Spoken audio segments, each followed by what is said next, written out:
आज की दुनिया कितनी फास्ट हो चुकी है। जब हम किसी को व्हाट्सएप भेजते हैं तो सबसे पहले इंतजार की एकदम से भेजते ही सिंगल टिक आ जाना चाहिए। सिंगल टिक के बाद हमें इंतजार होता है एकदम से अब डबल टिक आया कि नहीं आया, सामने वाले पर्सन के पास डिलीवर हुआ कि नहीं हुआ हमारा मैसेज। और उसके बाद ब्लू टिक कब आएगा, फिर रिप्लाई कब आएगा। तो हम कितनी जल्दबाजी में रहते हैं। और सोचिए, एक ऐसा वक्त था इंडिया में और बाकी सभी कंट्रीज में भी जब एक लेटर को पहुंचाने में 20-20 दिन लग जाते थे। 20 दिन लेटर पहुंचेगा, 20 दिन बाद उसका जवाब आएगा, और इतनी पेशेंस सब में होती थी। और आपको जानकर हैरानी होगी कि आज भी दुनिया में कुछ ऐसे रिमोट एरियाज हैं जहां पर आज भी इसी तरीके से अपनी चिट्ठियां, अपने इमोशंस पहुंचाए जाते हैं। तो किस तरीके से हमारे पोस्टमैन और ये पूरा डिपार्टमेंट वर्क करता है इस तरीके के रिमोट एरियाज में, कुछ इमोशंस को, कुछ मैसेजेस को पहुंचाने में, वही सब पढ़ेंगे हम आज के इस चैप्टर में। पूरा चैप्टर हम लोग वर्ड टू वर्ड समझेंगे, डिफिकल्ट वर्ड्स को भी समझते जाएंगे। साथ ही साथ आप लोग अगर पेन एंड पेपर लेकर बैठेंगे ये लेक्चर समझने के लिए तो आपके लिए ज्यादा आसानी रहेगी आपके एग्जाम्स में। तो दो पार्ट्स में डिवाइड करूंगी मैं, पार्ट वन में, पार्ट टू में। पार्ट वन में पार्ट वन की समरी और पार्ट टू में पार्ट टू थोड़ा सा छोटा है, उसकी समरी और क्वेश्चन आंसर्स भी कवर करेंगे हम। वीडियो को लाइक करिए, कमेंट करिए, शेयर करिए अपने दोस्तों के साथ और चैनल को सब्सक्राइब करिए। आपको रेगुलरली बहुत ही इंपॉर्टेंट टॉपिक्स अपनी प्रिपरेशन के लिए मिलते रहेंगे। अपनी स्टडी प्रोसेस को बेटर करने के लिए आपके टेलीग्राम चैनल ज्वाइन कर सकते हैं। यहाँ पर मैं सभी चैप्टर्स की वीडियो, समरी और क्वेश्चन आंसर्स अपलोड करती हूँ आपको पढ़ाने के साथ साथ। लास्ट मैंने अपलोड किया है गिफ्ट ऑफ ग्रेस का, and after this video I add a video of this particular poetry plus all the important question answers and summary. आप वहीं से पढ़ाई कर सकते हैं अपनी। पहले समझेंगे कि हमारे चैप्टर में है क्या। ये पूरा टेक्स्ट डिस्क्राइब करता है life and work of Khetaram. Khetaram के थ्रू हमें ये पूरा प्रोसेस, पूरी स्टोरी जानने को मिलेगी। खेताराम जो कि एक पोस्टल वर्कर हैं, ग्रामीण डाक सेवक हैं, एक बहुत ही रिमोट, बहुत ही ग्रामीण एरिया में है राजस्थान के, जहां पर इंटरनेट नहीं है, कन्वेंशनल वे में चिट्ठियां नहीं पहुंचती हैं। Before the internet and modern communication systems, people depended heavily on postal service to send and receive messages। यही बात की थी ना अभी मैंने आपसे कि आजकल तो एक टिक में मैसेज पहुंच जाता है, पहले नहीं था ऐसा, और कुछ रिमोट एरियाज में अभी भी नहीं है। Even today in isolated areas postal workers का बहुत ही वाइटल, बहुत ही इंपॉर्टेंट रोल होता है फैमिलीज को कनेक्ट करने में। खेताराम के बारे में बात करें तो वो लगभग 15 साल से यही काम कर रहे हैं, and he is the only postman serving the समारड ब्रांच पोस्ट ऑफिस। उनकी जॉब उनकी जॉब उनसे क्या क्या मांगती है, उनकी जॉब रिक्वायर करती है कि वो बहुत ज्यादा ट्रेवल करे रोज, और जैसी भी हार्श कंडीशंस हो डेजर्ट की, उस एरिया में उन्हें ट्रेवल करना ही पड़ता है, क्योंकि लोगों तक चिट्ठियां, उनके मैसेजेस, कुछ के इमोशंस पहुंचाने ही हैं। अब मैं आपको पूरा चैप्टर पढ़ा रही हूँ, साथ साथ मैं आपको बताती जाऊंगी। Though we are just a click away from sending mail at present, can you imagine how it was before the internet came the way of life? तो आज के समय में हम केवल एक क्लिक करके ईमेल भेज सकते हैं। कभी सोचा कि इंटरनेट आने से पहले लोग चिट्ठियां कैसे भेजते थे? तो द मेल वॉज ड्रॉप्ड, पहले डाक पेटी में यानी कि इस तरीके के पोस्ट बॉक्स में डाला जाता था लेटर। फिर वो लेटर पोस्टल सिस्टम के पास पहुंचता था। Finally it was delivered by such kind of postman in hour later box, हमारे घर में आता होगा। The areas beyond the last rail head, जहां पर रेलवे लाइन समाप्त हो जाती है, रेल हेड जहां तक ट्रेन लास्ट जाती है। After the road crumbles, road गुम हो जाती है सैंड में। ग्रामीण डाक सेवक still serve as the soul यानी कि इकलौता link between the oasis of humanity. Oasis होता है एक तरीके का हरा भरा प्लेस किसी भी रेगिस्तान में। तो एक तरीके से वो एक ओएसिस बन जाते हैं ह्यूमैनिटी के in India's extreme and they far away families. तो उनके कारण ही, सिर्फ उन्हीं की वजह से दूर क्षेत्रों के लोग अपने प्रियजनों से जुड़े रह पाते हैं। They are the only link.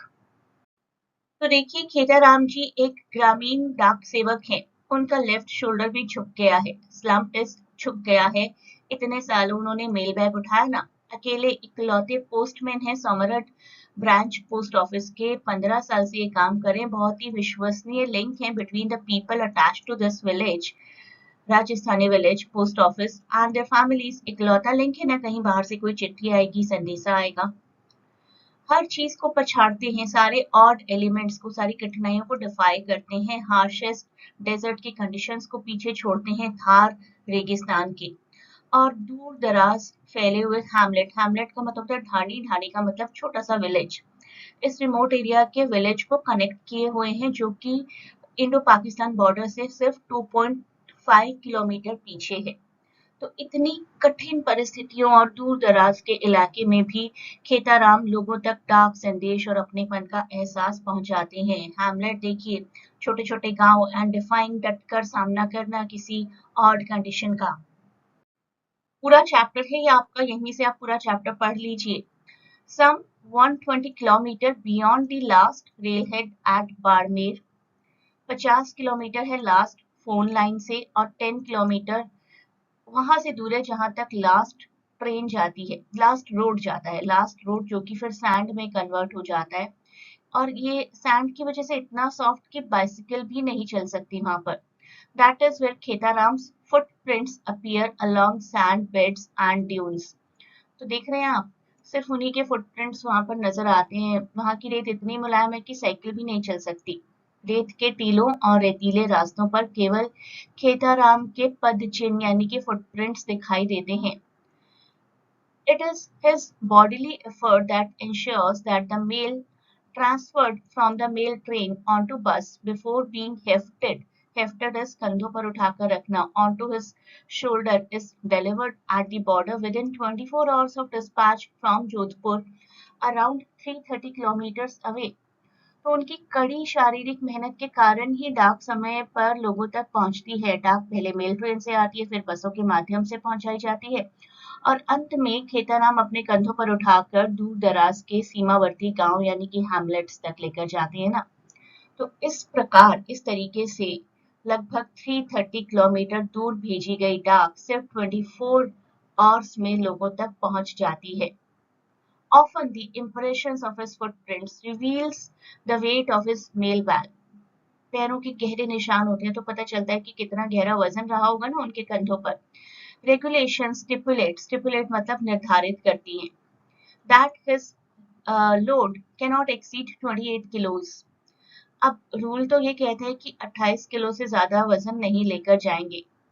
But in the summers, when the sands sizzle under the mojri clad feet, mojari इस पाँव में जो जूती पहनी है उसमें भी पाँव जलने लगते हैं। तो खेताराम जी तब क्या कहते हैं, even a single delivery is tiring as I have to cover 20 kilometers for it. तो 28 किलोमीटर तो बहुत दूर की बात है। तो कहते हैं कि अगर एक सिंगल लेटर भी ले जाना वो भी दिक्कत का काम है, क्योंकि 20 किलोमीटर तपते हुए रेत में ट्रेवल करना होता है।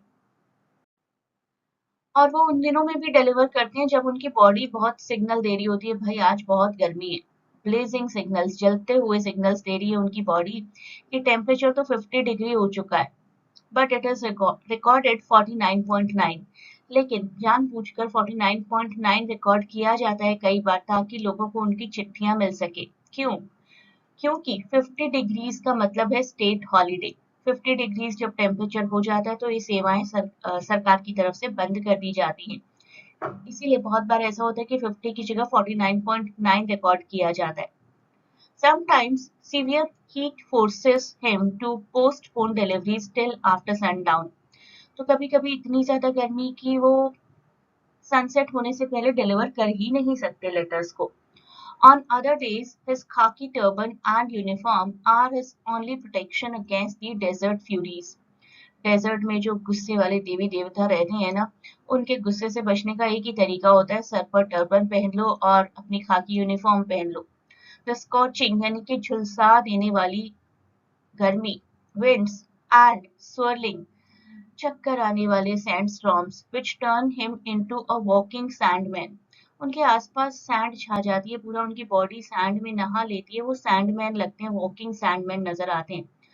Water is too precious to waste on washing, so I can only wipe my body. When I finish, there is a sand dune at my feet every evening. तो कहते मैं तो पानी भी बचाता हूँ, बार बार नहा नहीं सकता तो अपनी बॉडी को सिर्फ वाइप कर लेता हूँ, और डे एंड में तो बिल्कुल ऐसा लगता है कि मैं खुद अपने आप में एक रेत का पहाड़ हूँ, और स्पेसिफिकली मेरे कदमों के आसपास तो रेत के पहाड़ बन ही जाते हैं। 2001 तक खेताराम को एक डिलीवरी एजेंट माना जाता था, operating in rural areas devoid of schools and primary health care centres. ऐसे एरिया में काम करते थे जहां स्कूल भी नहीं है, हेल्थ केयर सेंटर्स भी नहीं है।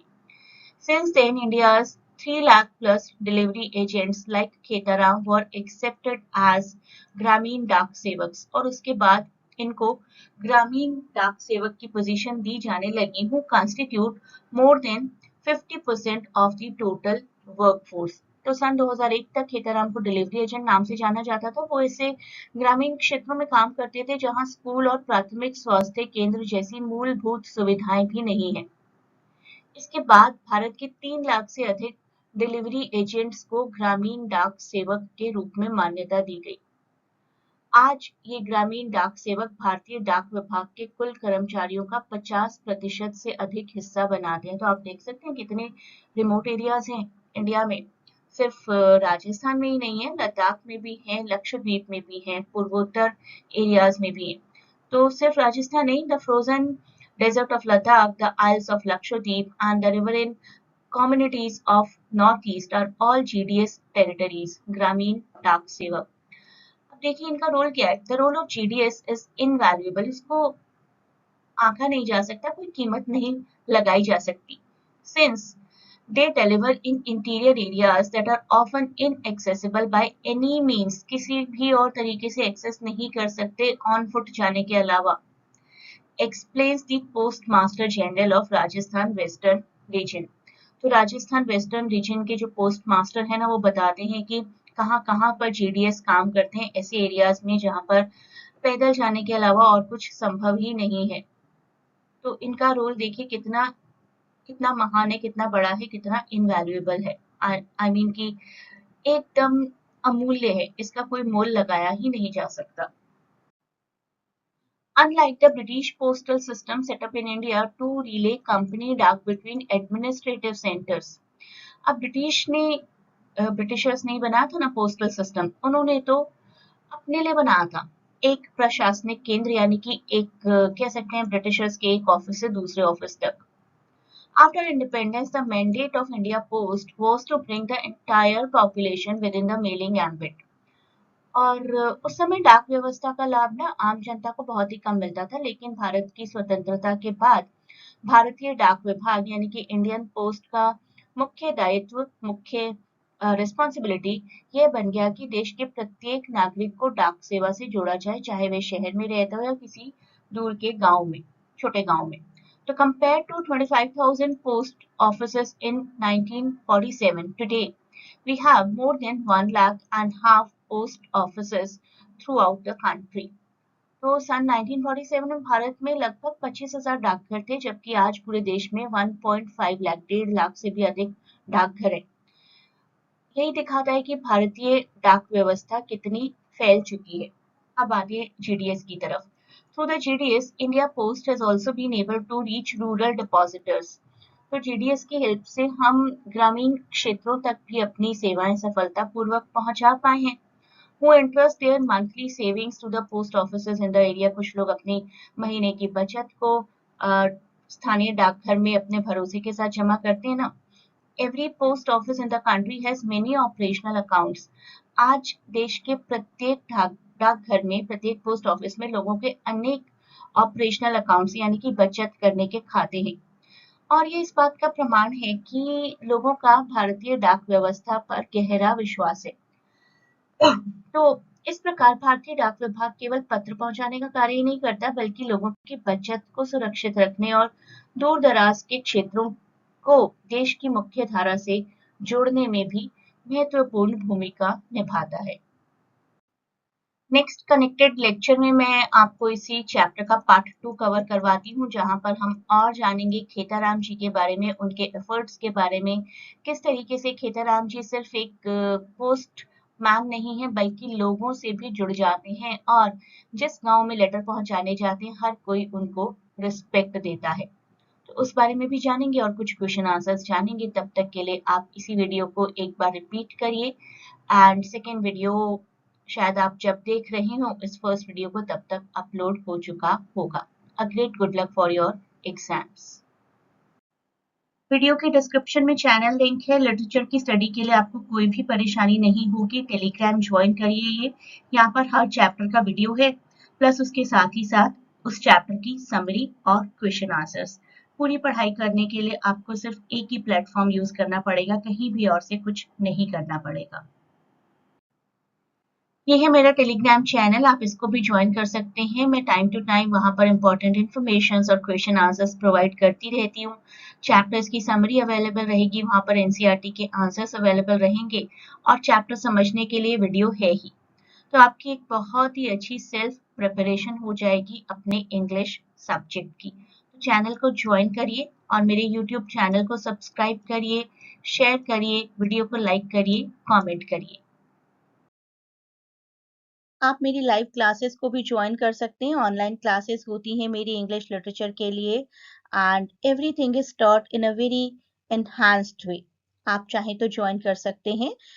You can contact on the Telegram link. Telegram link मैं आपको प्रोवाइड करूंगी जहां पर आप इंक्वायरी कर सकते हैं। तो 2 टेलीग्राम लिंक है, एक तो चैनल है, चैनल को तो ज्वाइन कर ही लीजिए।